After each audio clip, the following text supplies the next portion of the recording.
With Ejaz, ये हमारा channel है। हम यहाँ पे 10th की बायो आएंगे। इवन आपको स्कूल जाने की ज़रूरत नहीं है, आप यहाँ पे डेली बेस पे सिर्फ लेक्चर ले लें, आपकी बोर्ड की प्रिपरेशन, इवन आपको कोई भी कन्फ्यूजन है आपकी क्लियर हो जाएगी। ये मेरा आपके साथ जो है वो क्लेम्ड है, दावा है। ठीक है, तो हम अपने टॉपिक की तरफ चलते हैं, क्योंकि तो let we discuss about the topic. हमारा जो 10th का पहले चैप्टर का ये पहला ही टॉपिक है, उसमें बताना हमने introduction and gases exchange in plants.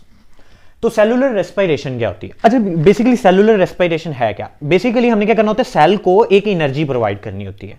अब वो एनर्जी किस फॉर्म में लेता है? एटीपी की फॉर्म में लेता है। ये आप 9th में ऑलरेडी पढ़ चुके हैं।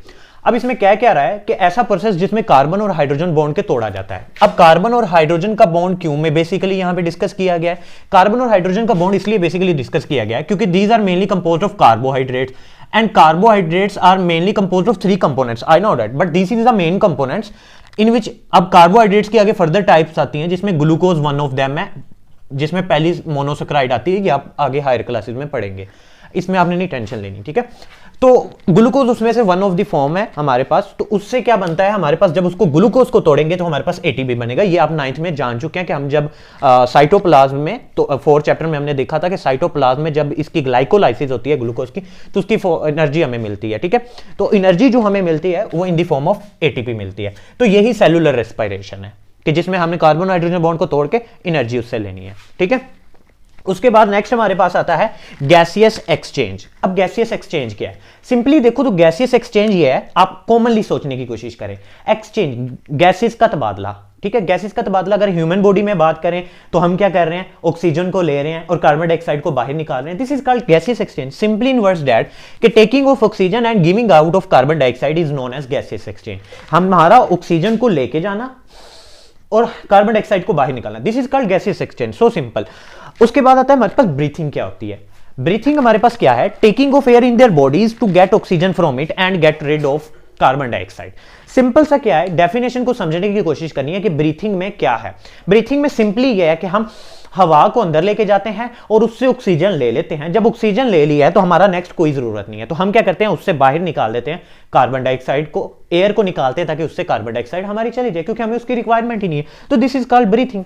कि क्या है, taking of air in their body to get oxygen from it and to be get out the air to get rid of carbon dioxide. कि हमने कार्बन डाइऑक्साइड को निकालने के लिए सारी हवा को बाहर निकाल दिया।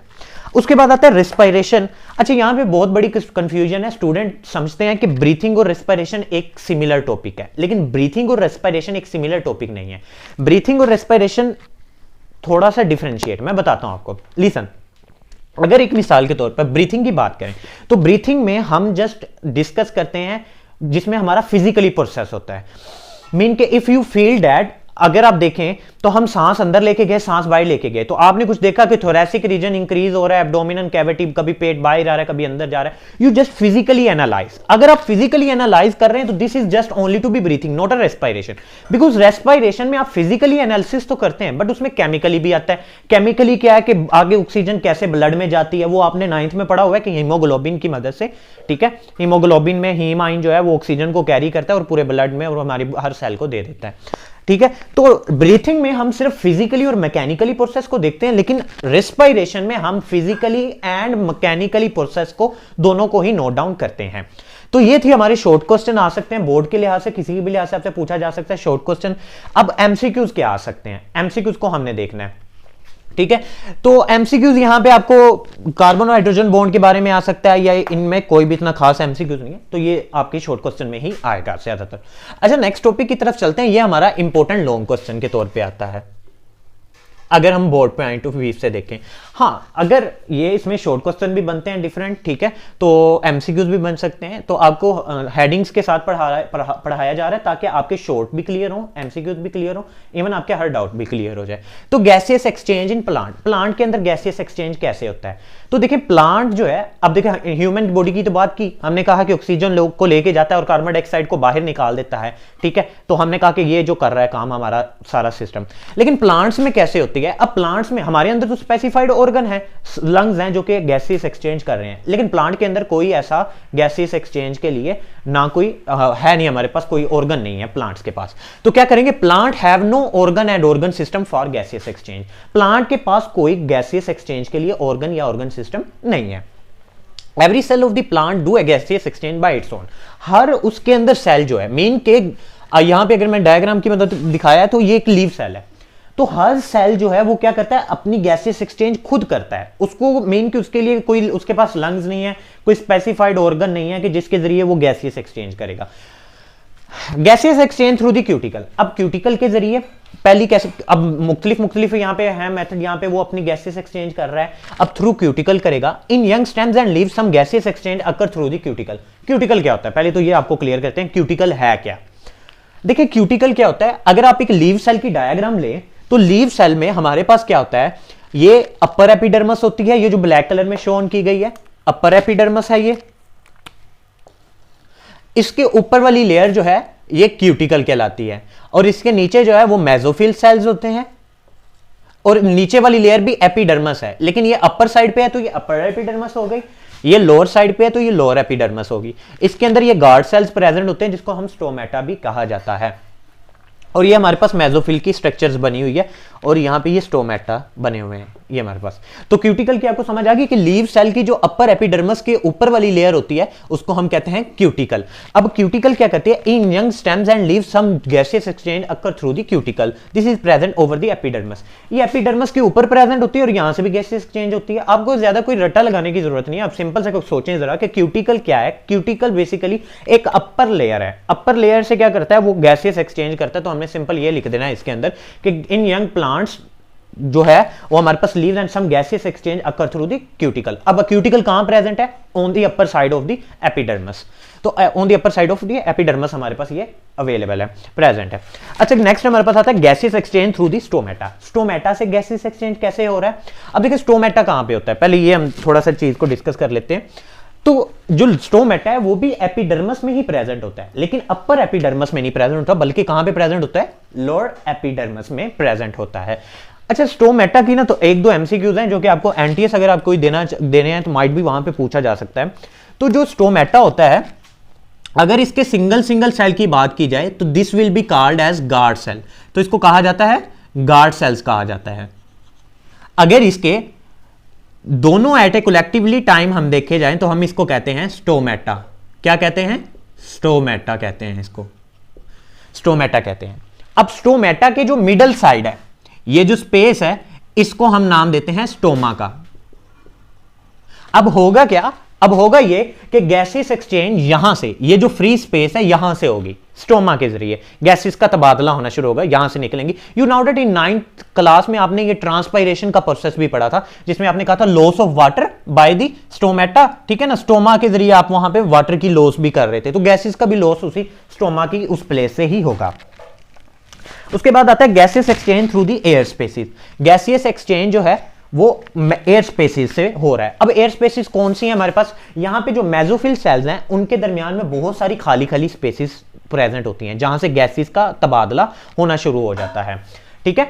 तो यहां पे हम कहेंगे कि in inner cell and stem have some spaces among them which help for gaseous exchange. यहां पे बहुत सारी स्पेस प्रेजेंट होती है जहां से गैसेस का तबादला मुमकिन हो जाता है। उसके बाद नेक्स्ट हम देखते हैं gaseous exchange in the aquatic plants. Aquatic plants में कैसे गैसियस एक्सचेंज होता है, एक्वेटिक प्लांट्स मतलब पौधे जो हैं वो पानी के अंदर रहते हैं। अब पानी के अंदर रहने वाले जो पौधे हैं वो बेसिकली क्या करते हैं कि ऑक्सीजन को वाटर से ही लेते हैं और कार्बन डाइऑक्साइड को वाटर में ही खारिज कर देते हैं। तो मतलब कि उनका जो सारा प्रोसेस है वो वाटर के अंदर ही चल रहा होता है। अच्छा ये एक बोर्ड के पैटर्न से देखा जाए तो इंपॉर्टेंट शॉर्ट क्वेश्चन है कि how do gases exchange occur in aquatic plants. Aquatic plants में कैसे जो है ये गैसेस एक्सचेंज होता है, तो ये बड़ा आपको इंपॉर्टेंट शॉर्ट क्वेश्चन आता है बोर्ड के लिहाज से। तो ये आपने डायग्राम लाजमी बनानी है। उसके बाद आता है यहां पे दो कंडीशंस बहुत इंपॉर्टेंट है, leaf cell gases exchange occur during day time and leaf cell during night time. Gases exchange occur during night time.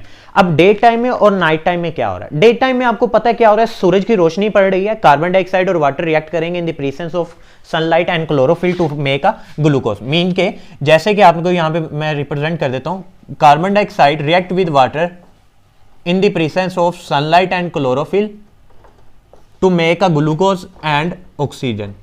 अब यहां पे क्या होगा, दिन टाइम तो फोटोसिंथेसिस चल रही है और सेलुलर रेस्पिरेशन दोनों ही चल रही है, कार्बन डाइऑक्साइड रिएक्ट करके ग्लूकोज और ऑक्सीजन बना देगा। अब क्या होगा, ये ऑक्सीजन क्या करेगी, सेलुलर सेलुलर रेस्पिरेशन करेगी और उसके नतीजे में बनेगा कार्बन डाइऑक्साइड। अब वो कार्बन डाइऑक्साइड दोबारा यहां पर फिर फोटोसिंथेसिस में यूज होता नजर आ जाएगा। ठीक है, क्लियर है। लेकिन अब क्या होगा, अब मसला तो यहां पे है कि जब नाइट टाइम होगी तो फिर क्या होगा, नाइट टाइम में क्या होगा, ये सारा इनवर्स हो जाएगा, सरप्लस हो जाएगा, उल्ट हो जाएगा ये सारा प्रोसेस, जिसमें क्या होगा कि कार्बन डाइऑक्साइड दिन में जो कार्बन डाइऑक्साइड को ले रहा था और ऑक्सीजन को खारिज कर रहा था, अब नाइट टाइम में क्या होगा, ऑक्सीजन को लेना शुरू कर देगा और कार्बन डाइऑक्साइड को निकालना शुरू कर देगा। अब ये ऐसा क्यों, क्योंकि रात शाम के टाइम उसके पास कोई फ्री एक्सेस अवेलेबिलिटी नहीं होती कि वो जो है वो कार्बन डाइऑक्साइड को कहीं से टेक इन कर सके। अब वो इन्वायरमेंट से तो लेगा, क्या ले सकेगा, सिर्फ ऑक्सीजन ले सकेगा, तो वो खुद को अपने सर्वाइवल के लिए ऑक्सीजन को ले लेगा और कार्बन डाइऑक्साइड को निकालता रहेगा भाई। तो शाम टाइम क्या होगा, नाइट के टाइम ये अपना सारा प्रोसीजर उल्ट कर देगा। तो नो फोटोसिंथेसिस अकर, क्योंकि अब फोटोसिंथेसिस नहीं हो रही, फोटोसिंथेसिस नहीं हो रही, इट्स मीन ना कार्बन डाइऑक्साइड मिल रही है, तो ना सनलाइट है ना फिर हो रही है। अब ऑक्सीजन जो इन्वायरमेंट है वही लेके वो अपनी जिंदगी को गुजारता रहेगा। उसके बाद नेक्स्ट है gaseous exchange through the lenticel. Lenticels क्या है, ये इंपॉर्टेंट शॉर्ट क्वेश्चन है। लेंटिसेल्स क्या है, there are certain pores on the layer of the bark are called lenticel. छोटे छोटे बार्क पर, छाल पर सुराख होते हैं जिसके जरिए वो अपनी गैसियस एक्सचेंज करता है, उसको हम कहते हैं लेंटिसेल्स। तो ये सारा हमारा होल टॉपिक था। If you have any concern to be such like an topic, अगर आपको कहीं पे मसला हो और आपको ना समझ आई हो या आपको कोई क्वेश्चन हो इवन, तो आप कमेंट सेक्शन में पूछ सकते हैं। और if you have any doubt even, so you should to be ask me in the comments. So if you like this video, then share, comment and even subscribe this channel. मिलते हैं next video में, आप screenshot ले सकते हैं इस चीज़ का।